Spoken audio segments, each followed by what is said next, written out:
ਜੋ ਸੁਣਦਾ ਹੈ ਉਹ ਚੇਤੇ ਰੱਖਦਾ ਹੈ। ਸਾਡੇ ਕੰਨ ਤਾਂ ਰੋਜ਼ ਕਿੰਨਾ ਕੁਝ ਸੁਣਦੇ ਹਨ, ਪਰ ਯਾਦ ਸਿਰਫ ਕੂੜ ਕਬਾੜਾ ਹੀ ਰੱਖਦੇ ਹਨ।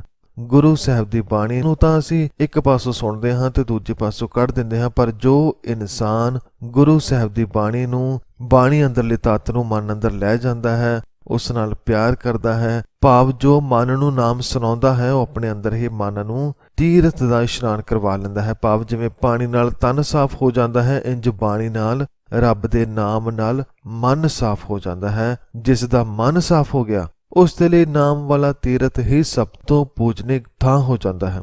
ਅਤੇ ਜੋ ਮਨ ਨੂੰ ਮੰਦਰ ਵਾਂਗ ਸਾਫ਼ ਰੱਖਦਾ ਹੈ, ਵਿਕਾਰਾਂ ਤੋਂ ਦੂਰ ਰੱਖਦਾ ਹੈ, ਉਸ ਅੰਦਰ ਹਮੇਸ਼ਾ ਮਾਲਕ ਦੀ ਜੋਤ ਜਗਦੀ ਨਜ਼ਰ ਆਉਂਦੀ ਹੈ। ਭਾਵ ਉਸ ਦਾ ਜੀਵਨ ਰੱਬੀ ਗੁਣਾਂ ਨਾਲ ਭਰ ਜਾਂਦਾ ਹੈ।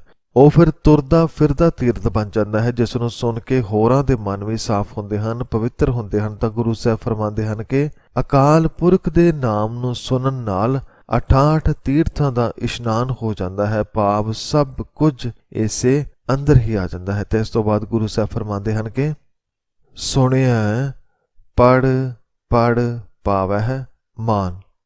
ਭਾਵ ਨਾਮ ਸੁਣਨ ਨਾਲ ਜੀਵ ਰੂਪ ਜਗਿਆਸੂ ਵਿਦਿਆ ਗਿਆਨ ਪੜ ਕੇ ਮਾਣ ਪਾਉਂਦੇ ਹਨ। ਗੁਰੂ ਪਿਆਰਿਓ, ਅਸੀਂ ਅਕਸਰ ਦੇਖਦੇ ਹਾਂ ਕਿ ਜੋ ਗ੍ਰੰਥੀ ਸਾਹਿਬ ਹੁੰਦੇ ਹਨ ਉਹਨਾਂ ਦਾ ਅਸੀਂ ਕਿੰਨਾ ਸਤਿਕਾਰ ਕਰਦੇ ਹਾਂ। ਕਿਸ ਲਈ?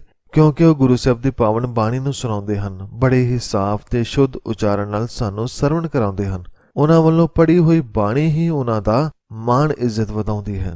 ਅਤੇ ਅਸੀਂ ਸਭ ਨੇ ਆਪਣੇ ਸਕੂਲ ਜਾਂ ਕਾਲਜ ਵਿੱਚ ਵੀ ਜੋ ਅਧਿਆਪਕ ਸਾਨੂੰ ਬੜੇ ਪਿਆਰ ਨਾਲ ਤੇ ਸੋਹਣੇ ਤਰੀਕੇ ਨਾਲ ਸਮਝਾਉਂਦੇ ਰਹੇ ਹਨ, ਸਾਨੂੰ ਪਿਆਰ ਕਰਦੇ ਰਹੇ ਹਨ, ਉਹਨਾਂ ਦਾ ਸਤਿਕਾਰ ਸਾਡੇ ਮਨ ਵਿੱਚ ਸਾਰੀ ਉਮਰ ਬਣਿਆ ਰਹਿੰਦਾ ਹੈ। ਇਹ ਸਤਿਕਾਰ ਉਹਨਾਂ ਨੇ ਪੜ੍ਹਾਉਣ ਰਾਹੀਂ, ਜੋ ਉਹਨਾਂ ਨੇ ਪੜ੍ਹ ਕੇ ਸੁਣਾਇਆ, ਉਸ ਰਾਹੀਂ ਬਣਿਆ। ਇੰਝ ਹੀ ਜੇ ਅਸੀਂ ਵੀ ਮਾਣ ਸਤਿਕਾਰ ਦੇ ਧਾਰਨੀ ਬਣਨਾ ਹੈ ਤਾਂ ਪੜ੍ਹਨਾ ਪਏਗਾ, ਗੁਰਬਾਣੀ ਨੂੰ ਸੁਣਨਾ ਪਏਗਾ, ਗੁਰਬਾਣੀ ਅੰਦਰਲੇ ਨਾਮ ਰਸ ਨੂੰ ਪੀਣਾ ਪਏਗਾ। ਤੇ ਗੁਰੂ ਸਾਹਿਬ ਫਰਮਾਉਂਦੇ ਹਨ ਕਿ ਜਿਵੇਂ ਜੋ ਸਤਿਕਾਰ ਮਨੁੱਖ ਵਿਦਿਆ ਪੜ੍ਹ ਕੇ ਪਾਉਂਦੇ ਹਨ, ਉਹ ਭਗਤ ਜਨਾਂ ਨੂੰ ਅਕਾਲ ਪੁਰਖ ਦੇ ਨਾਮ ਵਿੱਚ ਜੁੜ ਕੇ ਹੀ ਮਿਲ ਜਾਂਦਾ ਹੈ। ਮਨ ਲਾ ਕੇ ਸੁਣਨ ਵਿੱਚ ਇਹੋ ਜਿਹਾ ਗੁਣ ਹੈ ਕਿ ਉਹ ਨਾ ਸਿਰਫ ਦੁਨੀਆ ਅੰਦਰ ਬਲਕਿ ਮਨ ਦੇ ਅੰਦਰ ਵੀ ਮਾਣ ਪ੍ਰਾਪਤ ਕਰ ਲੈਂਦਾ ਹੈ, ਜਿਸ ਨੂੰ ਦਰਗਾਹ ਕਹਿੰਦੇ ਹਨ। ਉੱਥੇ ਵੀ ਮਾਣ ਇੱਜ਼ਤ ਮਿਲਦੀ ਹੈ। ਕਦੋਂ? ਜਦ ਮਨ ਗੁਰੂ ਦੇ ਦੱਸੇ ਰਾਹ ਤੇ ਤੁਰਦਾ ਹੈ, ਗੁਰੂ ਦੇ ਸ਼ਬਦ ਰਾਹੀਂ ਨਾਮ ਨੂੰ ਸੁਣਦਾ ਹੈ।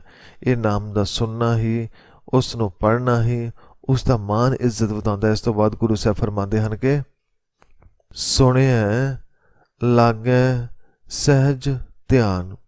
ਭਾਵ ਨਾਮ ਸੁਣਨ ਨਾਲ ਮਨ ਦਾ ਸਹਿਜਤਾ ਭਾਵ ਅਡੋਲਤਾ ਅੰਦਰ ਧਿਆਨ ਲੱਗ ਜਾਂਦਾ ਹੈ। ਗੁਰੂ ਪਿਆਰੋ, ਰੁੱਖ ਇੱਕਦਮ ਕੋਈ ਫਲ ਨਹੀਂ ਦਿੰਦਾ। ਸਹਿਜੇ ਸਹਿਜੇ ਰੁੱਖ ਨੂੰ ਫੁੱਲ ਵੀ ਲੱਗਦੇ ਹਨ, ਫਲ ਵੀ ਲੱਗਦੇ ਹਨ, ਅਤੇ ਸਹਿਜਤਾ ਨਾਲ ਪੱਕਿਆ ਹੋਇਆ ਫਲ ਬਹੁਤ ਮਿੱਠਾ ਹੁੰਦਾ ਹੈ। ਇੰਝ ਹੀ ਜਿਸ ਮਨ ਅੰਦਰ ਸਹਿਜ ਆ ਜਾਏ ਅਤੇ ਇਸ ਸਹਿਜ ਨੂੰ ਮਨ ਹੋਰ ਪੱਕਾ ਕਰੇ, ਗੁਰਬਾਣੀ ਰਾਹੀਂ ਰੋਜ਼ ਇਸ ਨੂੰ ਜਲ ਦੇਵੇ, ਉਸ ਵੱਲ ਧਿਆਨ ਲਾਏ, ਤਾਂ ਉਹ ਬਹੁਤ ਮਿੱਠੇ ਫਲ ਭਾਵ ਬਹੁਤ ਸਾਰੇ ਰੱਬੀ ਗੁਣ ਪ੍ਰਾਪਤ ਕਰਦਾ ਹੈ। ਇਸ ਦਾ ਫਲ ਨਾ ਸਿਰਫ ਸਰੀਰ ਨੂੰ, ਨਾ ਸਿਰਫ ਮਨ ਨੂੰ, ਬਲਕਿ ਹੋਰਾਂ ਨੂੰ ਵੀ ਪ੍ਰਾਪਤ ਹੁੰਦਾ ਹੈ। ਭਾਵ ਸਾਰੇ ਇਸ ਤੋਂ ਲਾਭ ਲੈਂਦੇ ਹਨ। ਇਸ ਫਲ ਰੂਪੀ ਗੁਣ ਨਾਲ ਘਰ ਅੰਦਰ, ਸਮਾਜ ਅੰਦਰ ਪਿਆਰ ਵੱਧਦਾ ਹੈ। ਅਕਸਰ ਅਸੀਂ ਦੇਖਦੇ ਹਾਂ ਕਿ ਘਰਾਂ ਵਿੱਚ ਨਿੱਕੀ ਨਿੱਕੀ ਗੱਲ ਤੇ ਲੜਾਈਆਂ ਵੱਧ ਜਾਂਦੀਆਂ ਹਨ, ਪਰ ਜੇ ਮਨ ਅੰਦਰ ਸਹਿਜ ਹੋਏ ਤਾਂ ਮਨ ਇਹਨਾਂ ਝਗੜਿਆਂ ਨੂੰ ਸਹਿਜ ਪਿਆਰ ਨਾਲ ਰੋਕ ਸਕਦਾ ਹੈ। ਗੁਰੂ ਪਿਆਰਿਓ, ਜੋ ਵੀ ਕੰਮ ਅਸੀਂ ਸਹਿਜ ਨਾਲ ਕਰਦੇ ਹਾਂ, ਪਿਆਰ ਨਾਲ ਕਰਦੇ ਹਾਂ, ਉਸ ਨੂੰ ਫਿਰ ਦੁਬਾਰਾ ਕਰਨਾ ਨਹੀਂ ਪੈਂਦਾ, ਕਿਉਂਕਿ ਉਸ ਅੰਦਰ ਮਨ ਦਾ ਪੂਰਾ ਧਿਆਨ ਹੈ। ਬੇਧਿਆਨੇ ਤੇ ਬੇਸੁਰਤੇ ਮਨ ਨੂੰ ਬਹੁਤ ਵਾਰ ਕੰਮ ਨੂੰ ਦੁਬਾਰਾ ਕਰਨਾ ਪੈਂਦਾ, ਪਰ ਜੇ ਇਸ ਅੰਦਰ ਸਹਿਜ ਹੈ ਉਹ ਹਰ ਕੰਮ ਬੜੇ ਧਿਆਨ ਨਾਲ ਕਰਦਾ ਹੈ। ਅਤੇ ਇਸ ਤੋਂ ਇਲਾਵਾ ਜਦ ਸਹਿਜ ਨਾਲ ਅਸੀਂ ਪਾਠ ਕਰਦੇ ਹਾਂ ਤਾਂ ਉਹ ਵੀ ਬੜਾ ਆਨੰਦ ਦਿੰਦਾ ਹੈ। ਇਸੇ ਲਈ ਸਹਿਜ ਪਾਠ ਨੂੰ ਸਭ ਤੋਂ ਉੱਤਮ ਪਾਠ ਮੰਨਿਆ ਜਾਂਦਾ। ਭਾਵ ਸਹਿਜੇ ਸਹਿਜੇ ਪਿਆਰ ਨਾਲ ਸਮਝ ਸਮਝ ਕੇ ਪਾਠ ਕਰਨਾ। ਤੇ ਇਸ ਭਗਤੀ ਅਤੇ ਗੁਰੂ ਸਾਹਿਬ ਫਰਮਾਉਂਦੇ ਹਨ ਕਿ ਨਾਮ ਸੁਣਨ ਨਾਲ, ਗੁਰੂ ਦੇ ਸ਼ਬਦ ਰਾਹੀਂ ਨਾਮ ਪੜ੍ਹਨ, ਸੁਣਨ ਤੇ ਸਮਝਣ ਨਾਲ ਮਨ ਦਾ ਸਹਿਜ ਅੰਦਰ ਧਿਆਨ ਲੱਗ ਜਾਂਦਾ ਹੈ। ਮਨ ਅੰਦਰ ਸਹਿਜਤਾ ਪੱਕੀ ਹੋ ਜਾਂਦੀ ਹੈ। ਸਹਿਜ ਬਹੁਤ ਵੱਡਾ ਗੁਣ ਹੈ। ਇਸ ਦੇ ਮਨ ਅੰਦਰ ਆਉਣ ਨਾਲ ਸਾਰੇ ਕੰਮ ਸੁਖਾਲੇ ਹੋ ਜਾਂਦੇ ਹਨ। ਕਾਲਾਪਨ ਮਨ ਅੰਦਰੋਂ ਮੁੱਕ ਜਾਂਦਾ ਹੈ ਅਤੇ ਜਿਸ ਅੰਦਰ ਸਹਿਜ ਹੋਵੇ ਉਹ ਮਨ ਫਿਰ ਵਿਕਾਸ ਅੰਦਰ ਰਹਿੰਦਾ ਹੈ, ਜਿਸ ਬਾਰੇ ਗੁਰੂ ਸਾਹਿਬ ਫਰਮਾਉਂਦੇ ਹਨ ਕਿ ਨਾਨਕ ਭਗਤਾਂ ਸਦਾ ਵਿਕਾਸ। ਭਾਵ ਹੇ ਨਾਨਕ, ਅਕਾਲ ਪੁਰਖ ਦੇ ਨਾਮ ਵਿੱਚ ਸੁਰਤ ਜੋੜਨ ਵਾਲੇ ਭਗਤ ਜਨਾਂ ਦੇ ਮਨ ਅੰਦਰ ਸਦਾ ਵਿਕਾਸ ਭਾਵ ਖਿੜਾਓ, ਖੁਸ਼ੀ ਬਣੀ ਰਹਿੰਦੀ ਹੈ। ਗੁਰੂ ਪਿਆਰਿਓ, ਜ਼ਰੂਰੀ ਨਹੀਂ ਭਗਤ ਕਿਸੇ ਧਾਰਮਿਕ ਜਗ੍ਹਾ ਤੇ ਹੋਵਣ। ਭਗਤ ਤਾਂ ਘਰ ਵੀ ਹੋ ਸਕਦੇ ਹਨ, ਦਫ਼ਤਰੇ ਵੀ, ਖੇਤਾਂ ਵਿੱਚ ਵੀ, ਉਹ ਕਿਤੇ ਵੀ ਹੋ ਸਕਦੇ ਹਨ। ਉਸ ਦਾ ਪਹਿਰਾਵਾ ਕਿਹੋ ਜਿਹਾ ਵੀ ਹੋ ਸਕਦਾ ਹੈ, ਪਰ ਮਨ ਇੱਕੋ ਜਿਹਾ ਹੁੰਦਾ ਹੈ, ਰੱਬੀ ਨਾਮ ਨਾਲ ਰੰਗਿਆ ਹੋਇਆ, ਜਿਸ ਅੰਦਰ ਸੱਤ ਹੈ, ਸੰਤੋਖ ਹੈ, ਗਿਆਨ ਹੈ। ਉਹ ਮਨ ਜੋ ਰੱਬੀ ਗੁਣਾਂ ਨਾਲ ਭਰਿਆ ਹੈ 68 ਤੀਰਥਾਂ ਦੇ ਬਰਾਬਰ ਹੈ। ਅਤੇ ਇਹੋ ਜਿਹਾ ਭਗਤ ਮਨ ਜਦ ਵੀ ਬਾਣੀ ਪੜ੍ਹਦਾ ਹੈ ਤਾਂ ਪੂਰਾ ਇਕਾਗਰ ਹੋ ਕੇ ਪੜ੍ਹਦਾ ਹੈ। ਉਸ ਦਾ ਪੜ੍ਹਿਆ ਹੀ ਉਸ ਨੂੰ ਗੁਰੂ ਸਾਹਿਬ ਦੀਆਂ ਨਜ਼ਰਾਂ ਵਿੱਚ ਇੱਜ਼ਤ ਦਿਵਾਉਂਦਾ ਹੈ। ਅਤੇ ਜਿਸ ਮਨ ਅੰਦਰ ਸਹਿਜ ਹੋਵੇ, ਸਹਿਜ ਅੰਦਰ ਧਿਆਨ ਹੋਵੇ, ਉਹ ਭਗਤ ਜਨ ਤਾਂ ਫਿਰ ਸਦਾ ਹੀ ਆਨੰਦ ਅੰਦਰ ਹੈ। ਇਸ ਲਈ ਗੁਰੂ ਸਾਹਿਬ ਫਰਮਾਉਂਦੇ ਹਨ ਕਿ ਭਗਤਾਂ ਦੇ ਮਨ ਅੰਦਰ ਸਦਾ ਵਿਕਾਸ ਹੈ, ਸਦਾ ਖੇੜਾ ਹੈ, ਸਦਾ ਆਨੰਦ ਹੈ। ਗੁਰੂ ਪਿਆਰਿਓ, ਜਿਸ ਮਨ ਅੰਦਰ ਐਸੇ ਕੀਮਤੀ ਗੁਣ ਹੋਵਣ, ਉੱਥੇ ਕੋਈ ਵਿਕਾਰ ਰਹਿ ਹੀ ਨਹੀਂ ਜਾਂਦਾ, ਕੋਈ ਦੁੱਖ ਰਹਿ ਹੀ ਨਹੀਂ ਜਾਂਦਾ। ਜਿਵੇਂ ਕਿ ਗੁਰੂ ਸਾਹਿਬ ਅੰਤਲੀ ਪੰਕਤੀ ਅੰਦਰ ਫਰਮਾਉਂਦੇ ਹਨ ਕਿ ਸੁਣਿਆ ਦੁੱਖ ਪਾਪ ਕਾ ਨਾਸ। ਭਾਵ ਭਗਤਾਂ ਦੇ ਮਨ ਅੰਦਰ ਵਿਕਾਸ ਹੈ ਹੀ ਇਸ ਲਈ ਕਿਉਂਕਿ ਉਹਨਾਂ ਅਕਾਲ ਪੁਰਖ ਦੀ ਸਿਫਤ ਸਲਾਹ ਨੂੰ ਸੁਣਿਆ ਹੈ, ਉਹਨਾਂ ਨਾਮ ਨੂੰ ਹੀ ਆਪਣਾ ਸਭ ਕੁਝ ਮੰਨਿਆ ਹੈ, ਜਿਸ ਕਰਕੇ ਉਹਨਾਂ ਦੇ ਸੁਣਨ ਨਾਲ ਹੀ ਦੁੱਖਾਂ ਤੇ ਪਾਪਾਂ ਦਾ ਨਾਸ਼ ਹੋ ਜਾਂਦਾ ਹੈ। ਗੁਰੂ ਪਿਆਰਿਓ, ਦੁੱਖ ਸਨ ਸਾਡੇ ਵਿਕਾਰ। ਜਦ ਮਨ ਅੰਦਰ ਸੰਤੋਖ ਨਾ ਹੋਵੇ, ਸਹਿਜ ਨਾ ਹੋਵੇ, ਧਿਆਨ ਨਾ ਹੋਵੇ ਤਾਂ ਇਹੋ ਜਿਹੇ ਵਿਕਾਰ ਹੀ ਮਨ ਨੂੰ ਦੁਖੀ ਕਰਦੇ ਹਨ। ਇਹ ਸਾਨੂੰ ਭੈੜੇ ਵਿਚਾਰਾਂ ਨਾਲ ਭਰਦੇ ਹਨ ਅਤੇ ਜੋ ਕਰਮ ਇਹਨਾਂ ਵਿਕਾਰਾਂ ਦੇ ਆਕੇ ਲੱਗ ਕੇ ਹੁੰਦੇ ਹਨ ਉਹ ਪਾਪ ਹਨ ਜੋ ਦਿਲਾਂ ਨੂੰ ਜ਼ਖਮੀ ਕਰਦੇ ਹਨ। ਗੁਰੂ ਸਾਹਿਬ ਫਰਮਾਉਂਦੇ ਹਨ ਕਿ ਜੋ ਮਨ ਸੁਣਨ ਨੂੰ ਰਾਜੀ ਹੋ ਜਾਏ, ਜੋ ਮਨ ਗੁਰੂ ਦੇ ਸ਼ਬਦ ਨੂੰ ਮਨ ਕਰਕੇ ਸੁਣ ਲੈ, ਸਮਝ ਲੈ, ਉਸ ਦੇ ਮਨ ਦੇ ਸਾਰੇ ਦੁੱਖ, ਸਾਰੇ ਪਾਪ, ਸਾਰੇ ਵਿਕਾਰ ਦੂਰ ਹੋ ਜਾਂਦੇ ਹਨ, ਨਾਸ਼ ਹੋ ਜਾਂਦੇ ਹਨ। ਉਹ ਮਨ ਫਿਰ ਵਿਕਾਸ ਨਾਲ ਭਰ ਜਾਂਦਾ ਹੈ, ਆਨੰਦ ਨਾਲ ਭਰ ਜਾਂਦਾ ਹੈ। ਸੁਣਿਆ ਸਾਰਾ ਗੁਨਾਹ ਕੇ ਗਾ। ਸਰ ਭਾਵ ਸਰੋਵਰ, ਜਿਵੇਂ ਅੰਮ੍ਰਿਤਸਰ, ਸੰਤੋਖਸਰ, ਰਾਮਸਰ ਸਰ ਤੋਂ ਭਾਵ ਸਰੋਵਰ ਹੈ। ਸਰਾਂ ਭਾਵ ਬਹੁਤ ਸਾਰੇ ਸਰੋਵਰਾਂ ਜਾਂ ਸਮੁੰਦਰ। ਗਾਹ ਤੋਂ ਭਾਵ ਗਾਣ ਵਾਲਾ ਜਾਂ ਸੂਝ ਵਾਲਾ, ਜੋ ਸਮੁੰਦਰਾਂ ਦੀ ਡੂੰਘਾਈ ਨੂੰ ਸਮਝਣ ਵਾਲਾ ਬਣ ਜਾਏ। ਪਰ ਸਮਝਣ ਵਾਲਾ ਹੋਵੇਗਾ ਕਿਵੇਂ? ਸੁਣਨ ਨਾਲ। ਜੇ ਸੁਣਿਆ ਜਾਏ ਗੁਰੂ ਸਾਹਿਬ ਦੇ ਸ਼ਬਦਾਂ ਅੰਦਰ ਜੋ ਰੱਬੀ ਨਾਮ ਹੈ, ਜੋ ਉਸ ਨੂੰ ਪੜ੍ਹਿਆ ਜਾਏ, ਮਨ ਨੂੰ ਸੁਣਾਇਆ ਜਾਏ, ਤਾਂ ਇਹ ਸਮੁੰਦਰਾਂ ਨੂੰ ਵੀ ਗਾ ਲੈਂਦਾ ਹੈ। ਭਾਵ ਅਕਾਲ ਪੁਰਖ ਦੇ ਨਾਮ ਵਿੱਚ ਸੁਰਤੀ ਜੋੜਨ ਨਾਲ ਬੇਅੰਤ ਗੁਣਾਂ ਨੂੰ ਮਨ ਸਮਝਣ ਵਾਲਾ ਹੋ ਜਾਂਦਾ ਹੈ। ਗੁਰੂ ਪਿਆਰਿਓ, ਗੁਣਾਂ ਨੂੰ ਸਮਝ ਲੈਣਾ, ਪੜ੍ਹ ਲੈਣਾ ਹੀ ਕਾਫੀ ਨਹੀਂ। ਜਿਵੇਂ ਅੱਜ ਸਾਨੂੰ ਹਰੇਕ ਗੱਲ ਦਾ ਗਿਆਨ ਹੈ, ਜੋ ਗੱਲ ਪੁੱਛੋ ਸਾਡੇ ਕੋਲ ਹਰ ਗੱਲ ਦਾ ਜਵਾਬ ਹੈ। ਇੱਥੋਂ ਤੱਕ ਕਿ ਭਾਵੇਂ ਕੋਈ ਨਸ਼ਈ ਹੈ ਜਾਂ ਚੋਰ ਹੈ ਜਾਂ ਕਿੰਨਾ ਵੀ ਪਾਪੀ ਹੈ, ਜੇ ਰੱਬ ਦੀ ਗੱਲ ਉਸ ਕੋਲੋਂ ਵੀ ਪੁੱਛੋ ਤਾਂ ਉਹ ਵੀ ਤੁਹਾਨੂੰ ਬਹੁਤ ਸਾਰਾ ਗਿਆਨ ਦੇ ਦੇਵੇਗਾ। ਪਰ ਗਿਆਨ ਹੋਣ ਦੇ ਬਾਵਜੂਦ ਵੀ ਉਹ ਆਪਣਾ ਆਪ ਨੂੰ ਕਦੇ ਸੁਧਾਰ ਨਹੀਂ ਪਾਉਂਦੇ। ਕਿਉਂ? ਕਿਉਂਕਿ ਗਿਆਨ ਤਾਂ ਹੈ, ਸਰੋਵਰ ਦਾ ਤਾਂ ਪਤਾ ਹੈ, ਪਰ ਕਦੇ ਇਸ ਗਿਆਨ ਸਰੋਵਰ ਅੰਦਰ ਆਪ ਤਾਰੀ ਨਹੀਂ ਲਈ, ਕਦੇ ਉਸ ਨੂੰ ਜੀਵਿਆ ਨਹੀਂ। ਪਰ ਜੋ ਗੁਰੂ ਰਾਹੀਂ ਮਿਲੇ ਗਿਆਨ ਨੂੰ ਜੀ ਲੈਂਦਾ ਹੈ, ਜੋ ਉਸ ਵਿੱਚ ਮਨ ਦਾ ਇਸ਼ਨਾਨ ਕਰਵਾ ਲੈਂਦਾ ਹੈ, ਉਸ ਦਾ ਰੋਮ ਰੋਮ ਖਿੜ ਉੱਠਦਾ ਹੈ, ਉਸ ਦੀ ਇੱਕ ਇੱਕ ਇੰਦਰੀ ਸੁਧਰ ਜਾਂਦੀ ਹੈ। ਤਾਂ ਇਹ ਜੋ ਸਾਰੇ ਗੁਣ ਹਨ ਇਹ ਮਿਲਦੇ ਹਨ ਸੁਣਨ ਨਾਲ। ਗੁਰੂ ਸਾਹਿਬ ਫਰਮਾਉਂਦੇ ਹਨ ਕਿ ਅਕਾਲ ਪੁਰਖ ਦੇ ਨਾਮ ਵਿੱਚ ਸੁਰਤ ਜੋੜਨ ਨਾਲ ਸਧਾਰਨ ਮਨੁੱਖ ਵੀ ਬੇਅੰਤ ਗੁਣਾਂ ਦੀ ਸੂਝ ਵਾਲੇ ਹੋ ਜਾਂਦੇ ਹਨ, ਸਮਝ ਵਾਲੇ ਹੋ ਜਾਂਦੇ ਹਨ। ਉਹ ਆਪਣੇ ਅੰਦਰ ਹੀ ਬਹੁਤ ਸਾਰੇ ਗੁਣ ਨਾਮ ਰਾਹੀਂ ਪ੍ਰਾਪਤ ਕਰ ਲੈਂਦੇ ਹਨ। ਇਸ ਤੋਂ ਬਾਅਦ ਗੁਰੂ ਸਾਹਿਬ ਫਰਮਾਉਂਦੇ ਹਨ ਕਿ ਸੁਣਿਆ ਸੇਖ ਪੀਰ ਪਾਤਸ਼ਾਹ। ਭਾਵ ਨਾਮ ਸੁਣਨ ਨਾਲ ਸ਼ੇਖਾਂ, ਪੀਰਾਂ, ਪਾਤਸ਼ਾਹਾਂ, ਜਨਤਾ ਤੇ ਰਾਜ ਅਧਿਕਾਰੀਆਂ ਉੱਤੇ ਹੁਕਮ ਚਲਾਉਣ ਵਾਲੀ ਅਤੇ ਅਧਿਆਤਮਿਕ ਮਾਰਗ ਦੇ ਡੂੰਘਾਈ ਵਾਲੀ ਗਿਆਨ ਪਦਵੀ ਸਹਿਜੇ ਹੀ ਮਨ ਪਾ ਲੈਂਦਾ ਹੈ। ਗੁਰੂ ਪਿਆਰਿਓ, ਸ਼ੇਖਾਂ ਦਾ ਨਾਮ ਆਉਂਦੇ ਹੀ ਹਮੇਸ਼ਾ ਅਰਬ ਦੇਸ਼ ਦੇ ਲੋਕਾਂ ਦੀ ਤਸਵੀਰ ਅੱਖਾਂ ਸਾਹਮਣੇ ਆ ਜਾਂਦੀ ਹੈ, ਜਿਵੇਂ ਦੁਬਈ ਦੇ ਸ਼ੇਖ ਜਾਂ ਹੋਰ ਦੇਸ਼ਾਂ ਦੇ। ਪਰ ਮੈਂ ਇਹ ਦੱਸਣਾ ਚਾਹੁੰਦਾ ਹਾਂ ਕਿ ਤੁਸੀਂ ਸਾਰੇ ਇੱਕ ਹੋਰ ਸ਼ੇਖ ਨੂੰ ਵੀ ਬੜੀ ਚੰਗੀ ਤਰ੍ਹਾਂ ਜਾਣਦੇ ਹੋ, ਜਿਸ ਨੂੰ ਅਸੀਂ ਸਾਰੇ ਬੜੇ ਪਿਆਰ ਨਾਲ ਬਾਬਾ ਸ਼ੇਖ ਫਰੀਦ ਜੀ ਕਹਿੰਦੇ ਹਾਂ। ਤਾਂ ਸ਼ੇਖ ਸਿਰਫ ਦੌਲਤ ਨਾਲ ਨਹੀਂ, ਧਨ ਨਾਲ ਨਹੀਂ, ਬਲਕਿ ਗਿਆਨ ਨਾਲ ਵੀ ਜੋੜਿਆ ਗਿਆ ਹੈ। ਸ਼ੇਖ ਦਾ ਅਰਥ ਹੈ ਸਰਦਾਰ। ਸਰਦਾਰ ਜੇ ਘਰ ਦਾ ਹੋਏ ਤਾਂ ਘਰ ਦਾ ਮੁਖੀ, ਜੇ ਪਿੰਡ ਦਾ ਹੋਏ ਤਾਂ ਸਰਪੰਚ, ਜੇ ਧਰਮ ਦਾ ਹੋਏ ਤਾਂ ਜਥੇਦਾਰ, ਪਰ ਹੈਨ ਸਾਰੇ ਸਰਦਾਰ। ਇੰਜ ਹੀ ਸ਼ੇਖ ਜੇ ਘਰ ਵਿੱਚ ਵੱਡਾ ਹੈ ਤਾਂ ਸ਼ੇਖ।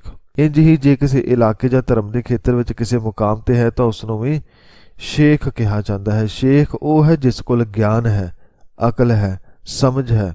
ਇਸ ਤੋਂ ਇਲਾਵਾ ਪੀਰ ਅਤੇ ਪਾਤਸ਼ਾਹ, ਇਹ ਤਿੰਨੇ ਵੀ ਜਦ ਵੀ ਕਦੇ ਚੁਣੇ ਜਾਂਦੇ ਹਨ ਤਾਂ ਸਮਝ ਕਰਕੇ ਚੁਣੇ ਜਾਂਦੇ ਹਨ। ਜੇ ਉਹਨਾਂ ਕੋਲ ਗਿਆਨ ਹੈ, ਕਿਸੇ ਖੇਤਰ ਨੂੰ ਚਲਾਉਣ ਦੀ ਮਹਾਰਤ ਰੱਖਦੇ ਹੋਣ ਤਾਂ ਉਹਨਾਂ ਨੂੰ ਇਹ ਅਹੁਦਾ ਦਿੱਤਾ ਜਾਂਦਾ ਹੈ। ਤਾਂ ਗੁਰੂ ਸਾਹਿਬ ਫਰਮਾਉਂਦੇ ਹਨ ਕਿ ਗਿਆਨ ਜੋ ਪਰਿਵਾਰ ਨੂੰ ਚਲਾਉਣ ਲਈ, ਧਰਮ ਨੂੰ ਚਲਾਉਣ ਲਈ, ਦੇਸ਼ ਨੂੰ ਚਲਾਉਣ ਲਈ ਹੈ, ਇਹ ਸ਼ੇਖ, ਪੀਰ ਅਤੇ ਬਾਦਸ਼ਾਹ ਭਾਵ ਅਧਿਆਤਮਿਕ ਤੇ ਰਾਜਨੀਤਿਕ ਦਾ ਜੋ ਵੀ ਗਿਆਨ ਹੈ ਇਹ ਨਾਮ ਰਾਹੀਂ ਪ੍ਰਾਪਤ ਹੋ ਜਾਂਦਾ ਹੈ। ਗੁਰੂ ਪਿਆਰੋ, ਰੱਬੀ ਨਾਮ ਹੁਕਮ ਜਿਸ ਨੂੰ ਸਮਝ ਆ ਜਾਏ ਉਹ ਜਦ ਕਿਸੇ ਵੀ ਪਦ ਤੇ ਹੁੰਦਾ ਹੈ, ਚਾਹੇ ਉਹ ਧਾਰਮਿਕ ਹੈ, ਸਮਾਜਿਕ ਹੈ, ਰਾਜਨੀਤਿਕ ਹੈ, ਉਹ ਉਸ ਤੇ ਬੈਠ ਕੇ ਸਹੀ ਫੈਸਲੇ ਲੈਣ ਵਾਲਾ ਹੋ ਜਾਂਦਾ ਹੈ। ਕਿਉਂਕਿ ਹਰੇਕ ਅਹੁਦੇ ਤੇ ਕੁਝ ਗੱਲਾਂ ਇੱਕੋ ਜਿਹੀਆਂ ਤੇ ਜ਼ਰੂਰੀ ਹੁੰਦੀਆਂ ਹਨ, ਜਿਵੇਂ ਸੱਚੇ ਹੋਣਾ, ਨਿਆਂ ਕਰਨ ਵਾਲੇ ਹੋਣਾ, ਸਭਨਾਂ ਨੂੰ ਨਾਲ ਲੈ ਕੇ ਚੱਲਣ ਵਾਲਾ, ਲੋਕਾਂ ਦੀ ਭਲਾਈ ਦੇ ਕਾਰਜ ਕਰਨ ਵਾਲਾ, ਮੁਸ਼ਕਿਲਾਂ ਨਾਲ ਨਜਿੱਠਣ ਵਾਲਾ, ਸੇਵਾ ਭਾਵ ਆਦਿ ਜੋ ਕਾਰਜ ਹਨ, ਇਹ ਜੋ ਗੁਣ ਹਨ ਇਹ ਨਾਮ ਵਿੱਚ ਹਨ।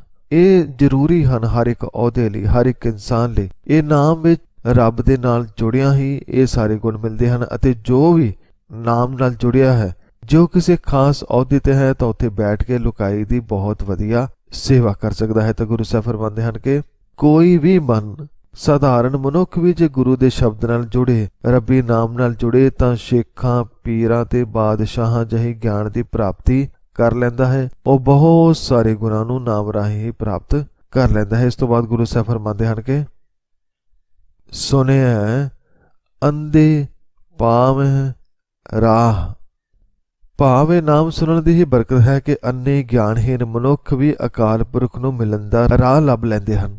ਗੁਰੂ ਪਿਆਰਿਓ, ਅੱਜ ਕੱਲ੍ਹ ਅੰਨਿਆਂ ਦੀ ਭਰਮਾਰ ਹੈ। ਇਸ ਵਿੱਚ ਪੜ੍ਹਿਆ ਲਿਖਿਆ ਮਨੁੱਖ ਵੀ ਸ਼ਾਮਲ ਹੈ। ਅੰਨੇ ਤੋਂ ਭਾਵ ਹੈ ਜਿਸ ਮਨ ਕੋਲ ਸਮਝ ਨਹੀਂ, ਬਸ ਜੋ ਜਿਵੇਂ ਕਹਿੰਦਾ ਹੈ ਜਾਂ ਜਿਵੇਂ ਦਾ ਉਸਦਾ ਆਪਣਾ ਮਨ ਸੁਣਦਾ ਦੇਖਦਾ ਹੈ ਉਸ ਦੀ ਨਕਲ ਕਰੀ ਜਾਂਦਾ ਹੈ, ਜਾਂ ਕਹਿ ਲਓ ਉਸ ਪਿੱਛੇ ਲੱਗ ਤੁਰੀ ਜਾਂਦਾ ਹੈ।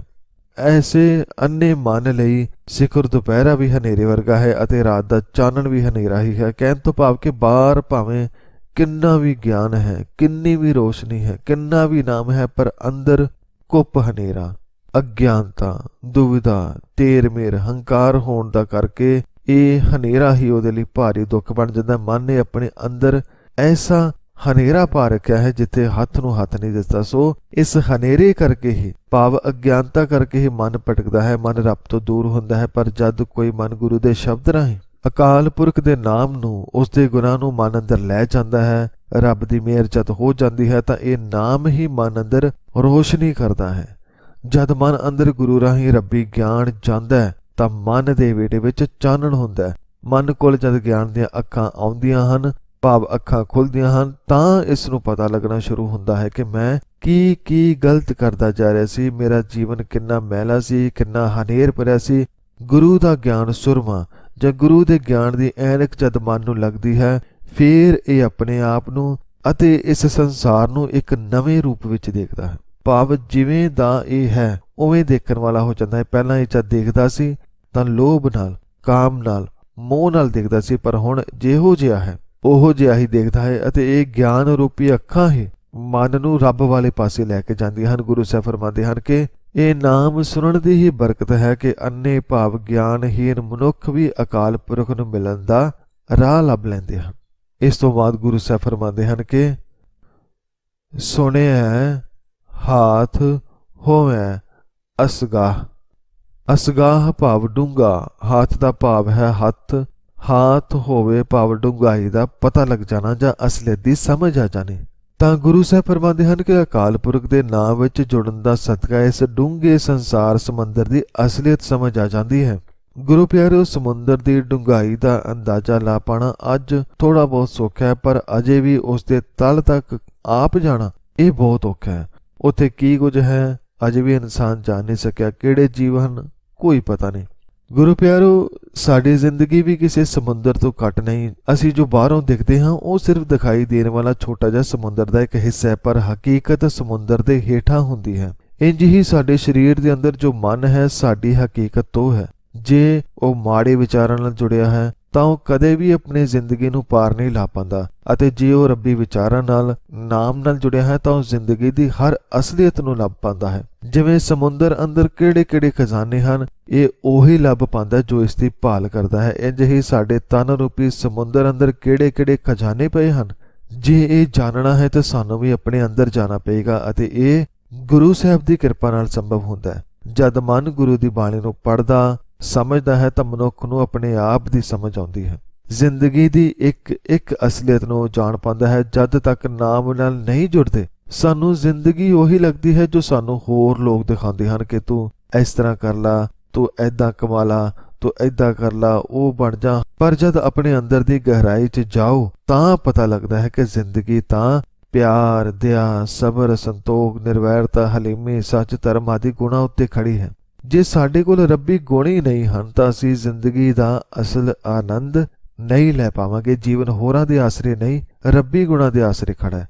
ਜਦ ਇਹ ਥੰਮ ਨਾ ਹੋਵਣ ਤਾਂ ਜ਼ਿੰਦਗੀ ਵੀ ਢਹਿ ਢੇਰੀ ਹੋ ਜਾਂਦੀ ਹੈ। ਤਾਂ ਗੁਰੂ ਸਾਹਿਬ ਇਸ ਪੰਕਤੀ ਰਾਹੀਂ ਫਰਮਾਉਂਦੇ ਹਨ ਕਿ ਅਕਾਲ ਪੁਰਖ ਦੇ ਨਾਮ ਵਿੱਚ ਸੁਰਤ ਜੋੜਨ ਦਾ ਸਦਕਾ ਡੂੰਘੇ ਸੰਸਾਰ ਸਮੁੰਦਰ ਦੀ ਅਸਲੀਅਤ ਸਮਝ ਆ ਜਾਂਦੀ ਹੈ। ਭਾਵ ਆਪਣੇ ਆਪ ਦੀ ਸਮਝ ਪੈਂਦੀ ਹੈ, ਇਸ ਜੀਵਨ ਦੀ ਸਮਝ ਪੈਂਦੀ ਹੈ, ਸਾਡੇ ਹੋਣ ਦੀ ਸਮਝ ਪੈਂਦੀ ਹੈ, ਉਸ ਮਾਲਿਕ ਦੀ ਸਮਝ ਪੈਂਦੀ ਹੈ। ਅਤੇ ਜੋ ਆਪਣੇ ਆਪ ਨੂੰ, ਆਪਣੇ ਮਨੋਰਥ ਨੂੰ ਲੱਭ ਲੈਂਦਾ ਹੈ ਉਸ ਲਈ ਫਿਰ ਹਰ ਪਲ ਹੀ ਆਨੰਦ ਹੈ, ਖੇੜਾ ਹੈ।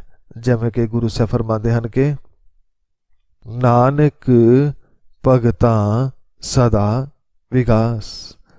ਭਾਵ ਹੈ ਨਾਨਕ ਅਕਾਲ ਪੁਰਖ ਦੇ ਨਾਮ ਵਿੱਚ ਸੁਰਤ ਜੋੜਨ ਵਾਲੇ ਭਗਤ ਜਨਾਂ ਦੇ ਹਿਰਦੇ ਵਿੱਚ ਸਦਾ ਖਿੜਾਓ ਬਣਿਆ ਰਹਿੰਦਾ ਹੈ। ਗੁਰੂ ਪਿਆਰੇ, ਜੋ ਮਨ ਗੁਰੂ ਸਾਹਿਬ ਦੀ ਬਾਣੀ ਨਾਲ ਗੁਣਾਂ ਦੇ ਸਰੋਵਰ ਨੂੰ ਲੱਭ ਲਏ, ਜੋ ਮਨ ਧਾਰਮਿਕ ਤੇ ਹਰ ਤਰ੍ਹਾਂ ਦੇ ਗਿਆਨ ਨੂੰ ਸਮਝ ਲਏ, ਜੋ ਮਨ ਆਪਣੇ ਮਨ ਦੇ ਅੰਨੇਪਨ ਨੂੰ ਰੱਬੀ ਨਾਮ ਨਾਲ ਦੂਰ ਕਰ ਲਏ ਅਤੇ ਜੋ ਮਨ ਆਪਣੇ ਆਪ ਦੀ ਅਸਲੀਅਤ ਨੂੰ ਸਮਝ ਜਾਏ, ਉਹ ਮਨ ਫਿਰ ਸਦਾ ਵਿਗਾਸ ਅੰਦਰ ਰਹਿੰਦਾ ਹੈ, ਸਦਾ ਖੇੜੇ ਅੰਦਰ ਰਹਿੰਦਾ ਹੈ।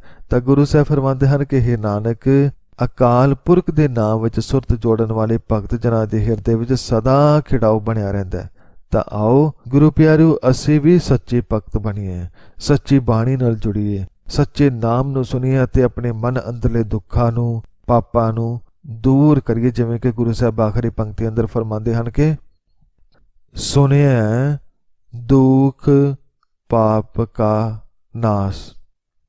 ਭਾਵ ਅਕਾਲ ਪੁਰਖ ਦਾ ਨਾਮ ਸੁਣਨ ਨਾਲ ਮਨੁੱਖ ਦੇ ਦੁੱਖਾਂ ਦੇ ਪਾਪਾਂ ਦਾ ਨਾਸ਼ ਹੋ ਜਾਂਦਾ ਹੈ। ਗੁਰੂ ਪਿਆਰਿਓ, ਮਨ ਦਾ ਦੁੱਖ ਸੀ ਔਗਣ, ਭਾਵ ਉਹ ਵਿਕਾਰਾਂ ਨਾਲ ਭਰਿਆ ਸਰੋਵਰ ਜਿਸ ਵਿੱਚ ਸਿਵਾਏ ਔਗਣਾਂ ਦੇ, ਸਿਵਾਏ ਵਿਕਾਰਾਂ ਦੇ ਕੁਝ ਨਹੀਂ। ਪਰ ਜਦ ਨਾਮ ਸੁਣਿਆ ਤਾਂ ਮਨ ਅੰਦਰੋਂ ਇਹ ਭੈੜਾ ਸਰੋਵਰ ਦੂਰ ਹੋਇਆ, ਇਸ ਅੰਦਰ ਵੀ ਚੰਗੇ ਚੰਗੇ ਗੁਣ ਉੱਗਣ ਲੱਗੇ। ਫਿਰ ਤਾਂ ਸਾਫ਼ ਪਾਣੀ ਦੇ ਭਾਵ ਗੁਰਬਾਣੀ ਦੇ ਪ੍ਰਵਾਹ ਵਹਿਣ ਲੱਗੇ ਅਤੇ ਇਹ ਦੁੱਖ ਦੂਰ ਹੋਇਆ। ਇੰਜ ਹੀ ਹੋਰ ਦੁੱਖ ਤੇ ਪਾਪ, ਜਿਵੇਂ ਹੁੰਦੇ ਜ਼ੁਲਮ ਨੂੰ ਵੇਖ ਕੇ ਚੁੱਪ ਹੋ ਜਾਣਾ, ਜਾਂ ਆਪਣੇ ਆਪ ਦੇ ਅੰਨੇਪਨ ਨਾਲ ਜ਼ਿੰਦਗੀ ਨੂੰ ਡੂੰਘੇ ਖੂਹ ਵਿੱਚ ਸੁੱਟ ਲੈਣਾ, ਜਾਂ ਆਪਣੀ ਹੀ ਜ਼ਿੰਦਗੀ ਦੀ ਅਸਲੀਅਤ ਨੂੰ ਨਾ ਸਮਝ ਪਾਣਾ, ਇਹ ਮਨ ਦੇ ਦੁੱਖ ਸਨ, ਪਾਪ ਸਨ, ਜਿਸ ਨੂੰ ਗੁਰੂ ਸਾਹਿਬ ਦੇ ਸ਼ਬਦ ਰਾਹੀਂ, ਭਾਵ ਨਾਮ ਰਾਹੀਂ ਦੂਰ ਕੀਤਾ। ਮਨ ਜਦ ਰੱਬੀ ਨਾਮ ਨੂੰ, ਗੁਣ, ਹੁਕਮ ਨੂੰ ਸਮਝਦਾ ਹੈ ਤਾਂ ਹਰ ਤਰ੍ਹਾਂ ਦਾ ਗਿਆਨ ਅਤੇ ਨਾਲ ਹੀ ਆਪਣੇ ਹੋਣ ਦਾ ਮਰੋਧ, ਇਸ ਕੁਦਰਤ ਦਾ ਜੋ ਨਿਯਮ ਹੈ, ਹੁਕਮ ਹੈ, ਉਸ ਨੂੰ ਵੀ ਮਨ ਬੜੀ ਹੀ ਸੋਹਣੀ ਤਰ੍ਹਾਂ ਨਾਲ ਸਮਝ ਪਾਉਂਦਾ ਹੈ। ਅਤੇ ਜਦ ਮਨ ਸਭ ਕੁਝ ਸਮਝਦਾ ਹੈ, ਗਿਆਨ ਨੂੰ ਜੀਂਦਾ ਹੈ, ਤਾਂ ਉਸ ਦੀ ਜ਼ਿੰਦਗੀ ਸੋਹਣੀ ਬਣ ਜਾਂਦੀ ਹੈ। ਫਿਰ ਮਨ ਸਦਾ ਖੇੜੇ ਅੰਦਰ, ਸਦਾ ਵਿਗਾਸ ਅੰਦਰ ਰਹਿੰਦਾ ਹੈ, ਸਦਾ ਭਾਣੇ ਅੰਦਰ ਰਹਿੰਦਾ ਹੈ। ਗੁਰੂ ਸਾਹਿਬ ਫਰਮਾਉਂਦੇ ਹਨ ਕਿ ਅਕਾਲ ਪੁਰਖ ਦਾ ਨਾਮ ਸੁਣਨ ਨਾਲ ਮਨੁੱਖ ਦੇ ਦੁੱਖਾਂ ਤੇ ਪਾਪਾਂ ਦਾ ਨਾਸ਼ ਹੋ ਜਾਂਦਾ ਹੈ, ਮਨ ਅੰਦਰੋਂ ਵਿਕਾਰਾਂ ਦਾ ਨਾਸ਼ ਹੋ ਜਾਂਦਾ ਹੈ, ਮਾੜੀ ਸੋਚ, ਮਾੜੇ ਫੁਰਨੇ, ਮਾਇਆ ਦਾ ਮੋਹ ਅੰਦਰੋਂ ਦੂਰ ਹੋ ਜਾਂਦਾ ਹੈ ਤੇ ਇਸ ਦੇ ਜਾਂਦਿਆਂ ਹੀ ਮਨ ਆਨੰਦ ਨਾਲ ਭਰ ਜਾਂਦਾ ਹੈ, ਵਿਗਾਸ ਨਾਲ ਭਰ ਜਾਂਦਾ ਹੈ। ਮੰਨੇ ਕੀ ਗਤ ਕਹੀ ਨਾ ਜਾਏ।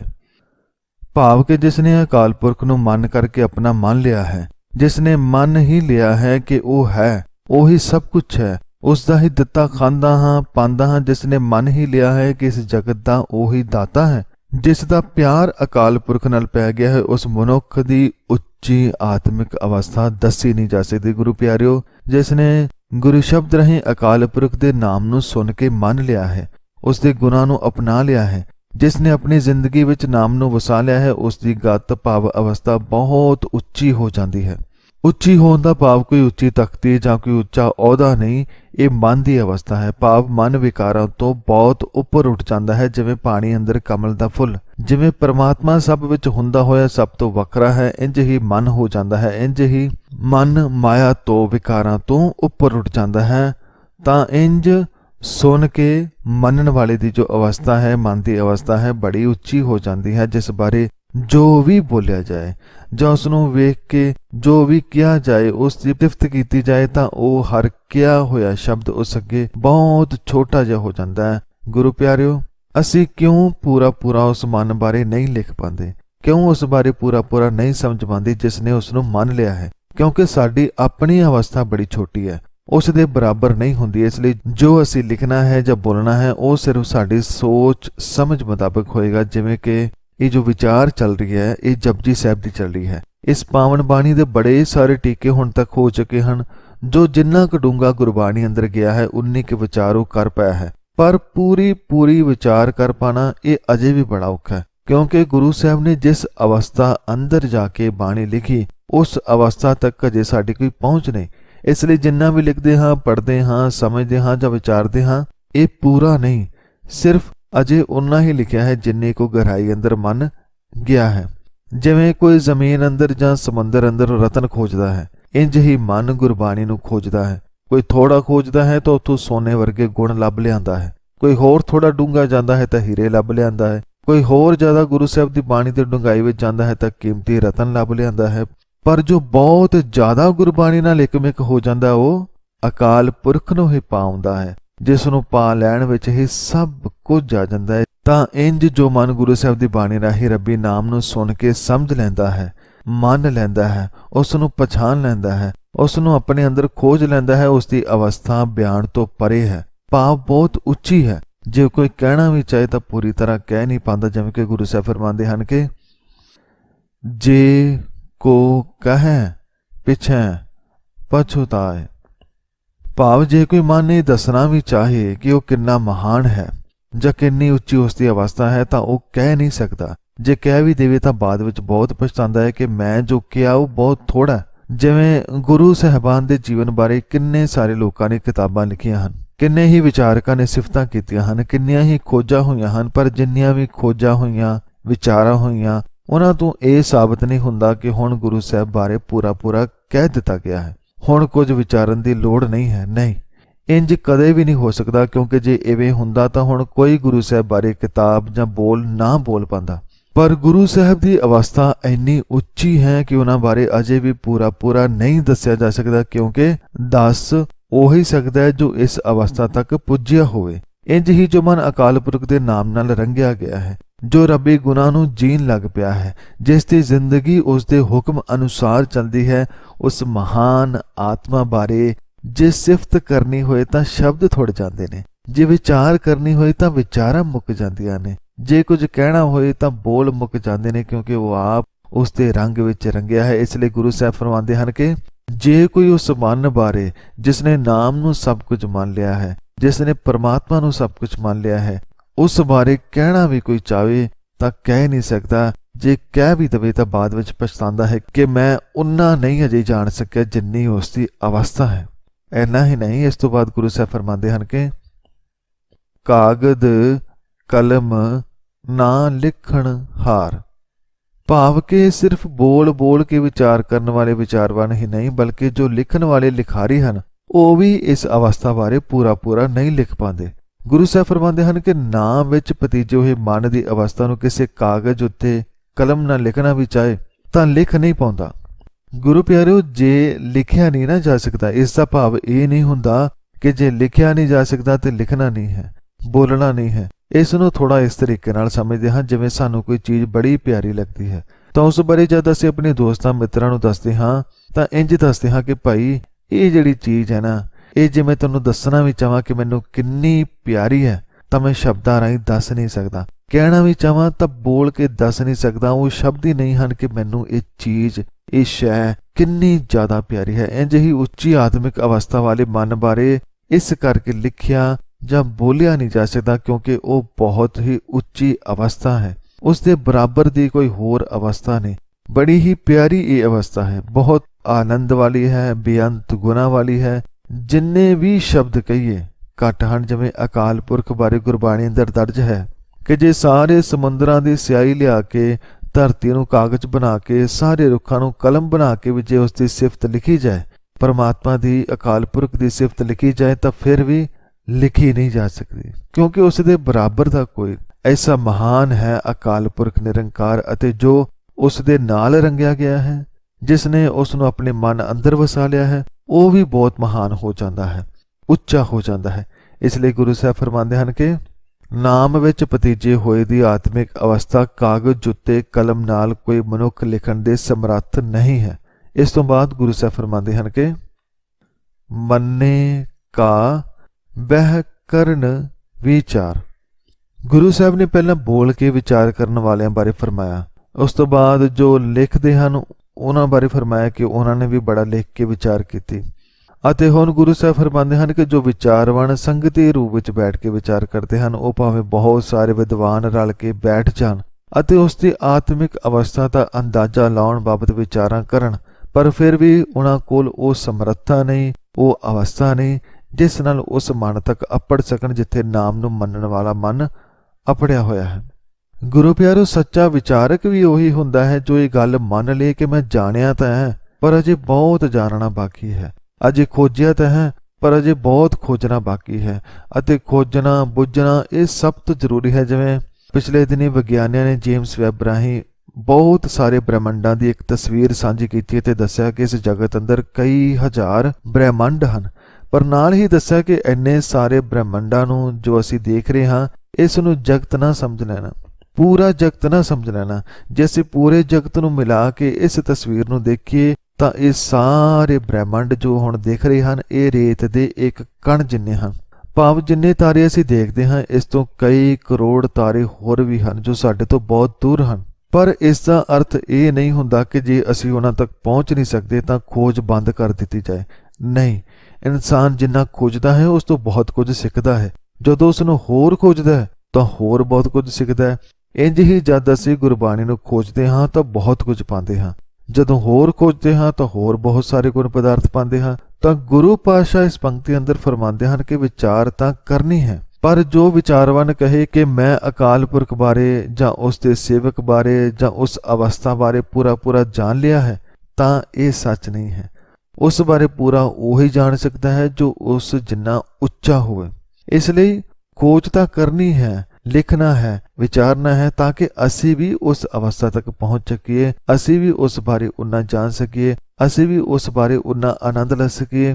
ਇਸ ਲਈ ਗੁਰੂ ਸਾਹਿਬ ਇਸ ਪੰਕਤੀ ਰਾਹੀਂ ਉਪਦੇਸ਼ ਕਰਦੇ ਹਨ ਕਿ ਭਾਵੇਂ ਬਹੁਤ ਸਾਰੇ ਵਿਦਵਾਨ ਰਲ ਕੇ ਬੈਠਣ ਪਰ ਫਿਰ ਵੀ ਪੂਰੀ ਤਰ੍ਹਾਂ ਨਾਲ ਉਸ ਮਨ ਦੀ ਅਵਸਥਾ ਨੂੰ ਵਿਚਾਰ ਨਹੀਂ ਪਾਉਂਦੇ ਜੋ ਰੱਬ ਨਾਲ ਜੁੜਿਆ ਹੈ। ਇਸ ਤੋਂ ਬਾਅਦ ਗੁਰੂ ਸਾਹਿਬ ਫਰਮਾਉਂਦੇ ਹਨ ਕਿ ਐਸਾ ਨਾਮ ਨਿਰੰਜਨ ਹੋਏ। ਭਾਵ ਅਕਾਲ ਪੁਰਖ ਦਾ ਨਾਮ ਬਹੁਤ ਉੱਚਾ ਹੈ ਤੇ ਨਿਰੰਜਨ ਹੈ। ਨਿਰੰਜਨ ਭਾਵ ਜੋ ਮਾਇਆ ਦੇ ਪ੍ਰਭਾਵ ਤੋਂ ਪਰੇ ਹੈ ਅਤੇ ਇਸ ਨਾਮ ਨਾਲ ਜੁੜਨ ਵਾਲਾ ਮਨ ਵੀ ਮਾਇਆ ਦੇ ਪ੍ਰਭਾਵ ਤੋਂ ਪਰੇ ਹੋ ਜਾਂਦਾ ਹੈ, ਜਿਸ ਕਾਰਨ ਮਨ ਦੀ ਉੱਚੀ ਆਤਮਿਕ ਅਵਸਥਾ ਬਣ ਜਾਂਦੀ ਹੈ। ਇਹੀ ਕਾਰਨ ਹੈ ਕਿ ਜੇ ਕੋਈ ਕਹਿਣਾ ਵੀ ਚਾਹੇ, ਲਿਖਣਾ ਵੀ ਚਾਹੇ, ਵਿਚਾਰਨਾ ਵੀ ਚਾਹੇ ਤਾਂ ਉਹ ਉਸ ਅਵਸਥਾ ਬਾਰੇ ਨਹੀਂ ਲਿਖ ਪਾਉਂਦਾ ਜਿੱਥੇ ਮਨ ਪਹੁੰਚ ਚੁੱਕਿਆ ਹੈ। ਉਹ ਮਨ ਪਰਮਾਤਮਾ ਨਾਲ ਇੱਕ ਹੋ ਚੁੱਕਿਆ ਹੈ। ਜਿਵੇਂ ਪਰਮਾਤਮਾ ਬੜਾ ਉੱਚਾ ਹੈ ਇੰਝ ਹੀ ਮਨ ਦੀ ਅਵਸਥਾ ਬੜੀ ਉੱਚੀ ਹੋ ਜਾਂਦੀ ਹੈ। ਇਸ ਕਰਕੇ ਜੋ ਵੀ ਉਸ ਬਾਰੇ ਲਿਖਿਆ ਜਾਂਦਾ ਹੈ ਉਹ ਬੜਾ ਥੋੜਾ ਹੁੰਦਾ ਹੈ। ਪਰ ਇਸ ਦਾ ਮਤਲਬ ਇਹ ਨਹੀਂ ਕਿ ਲਿਖਣਾ ਨਹੀਂ ਹੈ, ਲਿਖਣਾ ਹੈ, ਵਿਚਾਰਨਾ ਹੈ, ਖੋਜਣਾ ਹੈ ਤਾਂ ਜੋ ਅਸੀਂ ਵੀ ਉਸ ਤੱਕ ਹੌਲੀ ਹੌਲੀ ਪਹੁੰਚ ਸਕੀਏ। ਕੀ ਇਸ ਅਵਸਥਾ ਬਾਰੇ ਕੋਈ ਲਿਖ ਸਕਦਾ ਹੈ ਜਾਂ ਕਹਿ ਸਕਦਾ ਹੈ? ਇਸ ਬਾਰੇ ਗੁਰੂ ਸਾਹਿਬ ਫਰਮਾਉਂਦੇ ਹਨ ਕਿ ਜੇ ਕੋ ਮਨ ਜਾਣੈ ਮਨ ਕੋਇ। ਭਾਵ ਕਿ ਇਹ ਭਾਈ ਰੱਬ ਦਾ ਹੁਕਮਨਾਮ ਇਹੋ ਜਿਹਾ ਉੱਚਾ ਸੁੱਚਾ ਤੇ ਨਿਰਲੇਪ ਹੈ ਕਿ ਜੇ ਇਸ ਨੂੰ ਕੋਈ ਮੰਨ ਲਵੇ, ਭਾਵ ਆਪਣੀ ਸੋਚ ਮੰਡਲ ਵਿੱਚ ਵਸਾ ਲਵੇ ਤਾਂ ਨਾਮ ਵਿੱਚ ਜੁੜਨ ਵਾਲੇ ਮਨ ਦੀ ਅਵਸਥਾ ਉੱਚੀ ਹੋ ਜਾਂਦੀ ਹੈ। ਨਾਮ, ਪਰਮਾਤਮਾ, ਅਕਾਲ ਪੁਰਖ, ਉਸ ਦਾ ਹੁਕਮ ਜੋ ਕਿ ਬਹੁਤ ਹੀ ਉੱਚਾ ਤੇ ਸੁੱਚਾ ਹੈ ਤੇ ਮਾਇਆ ਦੇ ਪ੍ਰਭਾਵ ਤੋਂ ਪਰੇ ਹੈ, ਅਤੇ ਜੋ ਮਨ ਇਸ ਨਾਲ ਜੁੜਿਆ ਹੈ ਉਹ ਵੀ ਬੜਾ ਮਹਾਨ